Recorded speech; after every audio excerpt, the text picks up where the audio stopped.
Stories are just fiction, but tonight, Action News reporter Britt Carlson tells us a haunted tale that begins with a real unsolved mystery. Lights flickering, blinds snapping, and the hands of the clock moving. All unexplainable phenomenons that kept happening in a Chico apartment where Jodi Foster was living in 2000. It wasn't just me that experienced it, it was my child and my friends. And people would say, "Oh my God, what is wrong in this apartment?" I always would feel like coldness, and then it would go away. Foster thought she was going crazy, but couldn't pin down why all these strange things kept happening. She finally talked to a neighbor who had lived there for years. Apparently she had been murdered, and she lived in that apartment that I lived in. And for the longest time, like, people would move in and move out. I mean, it would be like maybe for like a month or two. When Foster first moved into the apartment, she started having reoccurring dreams about a couple who abducted a young woman in Chico, murdered her, and then buried her body in a remote mountainous area just like this. What she didn't know is her dream sounded a lot like a real missing persons case from the 1970s. A case that is still unsolved in Red Bluff, involving Cameron Hooker, who was serving time for abducting a girl in 1977 and keeping her as a sex slave for 7 years. Hooker's wife confessed his horrendous actions, even hinting at another attempted abduction in Chico in 1976. There was some discussion that he may have been involved in the disappearance of a female who had resided in Chico, California at that time.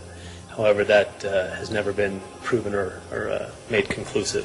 Foster and her daughter Hannah only stayed in the apartment for about a month. The management company covered the cost of her move, and she promised to keep quiet about the haunted mystery.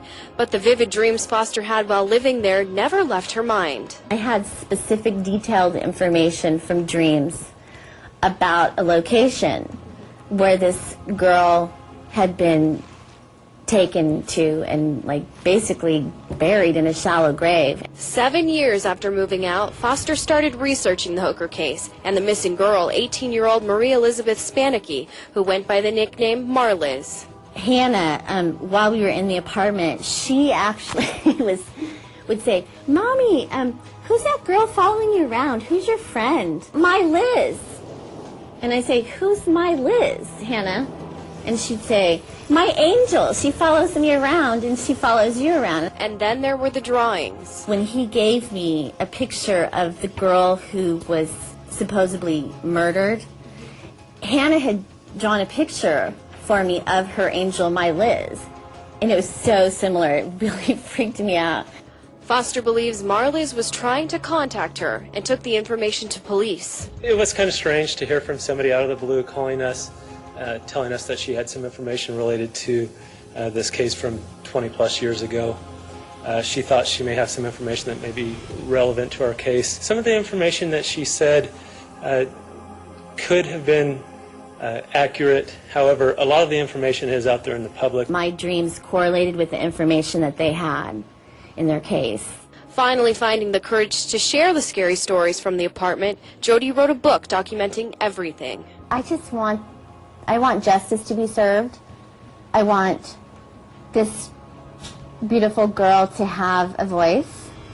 And I think that right now I'm her voice. Call it a coincidence, but Foster hopes her contact with the other side helps to solve this chilling case. In Chico for Action News, I'm Britt Carlson. Jodi is working on forming a paranormal society. Her book is currently in the editing phase.